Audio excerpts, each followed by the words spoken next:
Women's day எவ்வளோ important, எவ்வளோ முக்கியன்றதை நம்ம சொல்கிறத தாண்டி எல்லா இடத்துலையுமே அவங்களோட பிளேஸ் இருக்குது. From the birth till end எல்லா டைமுமே அந்த உமன் நம்மளோட ட்ராவல் பண்ணுறாங்க. ஸோ அவங்களுக்காக ஒரு டெடிக்கேட்டடாக ஒரு டே இருக்கிறது வந்து அவங்களுக்கு நம்ம வந்து அவங்களுக்கு பெருமை சேர்க்குற விதமாக நான் நினைக்கிறோம். செலிப்ரேஷன் சொல்லிட்டு ஒரே ஒரு நாள் மட்டும் பண்ணிட்டு விடாம டெய்லி செலிப்ரேஷன் அப்படின்ற மாதிரி இருந்துச்சுன்னா நல்லா இருக்கும். அந்த செலிப்ரேஷன் நான் சொல்ல வர்றது எந்த ஒரு அபியூஸும் not only for child, not only for woman, நிறைய பேருக்கு நான் ஈவன் ஃபார் மென்னுக்கும் அந்த அபியூஸ் நடக்குது.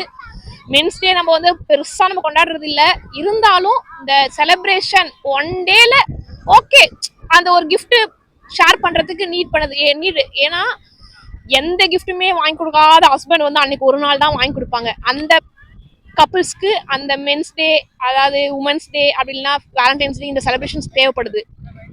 எக்ஸ்பெக்ட் பண்றவங்களுக்கு, எக்ஸ்பெக்ட் பண்ணாதவங்க அவங்களுக்குலாம் நான் என்ன சொல்றேன்னா, டெய்லி நமக்கு செலிப்ரேஷன் தான். நீங்க வந்து அது எல்லா நாளுமே செலிப்ரேஷன் அப்படின்னு சொல்லிட்டு எடுத்துக்கிட்டு மற்றவங்களுக்கு நம்ம தீங்கு நினைக்காம இருந்தாலே அது நம்ம பண்ற செலிப்ரேஷன் நான் நினைக்கிறேன்.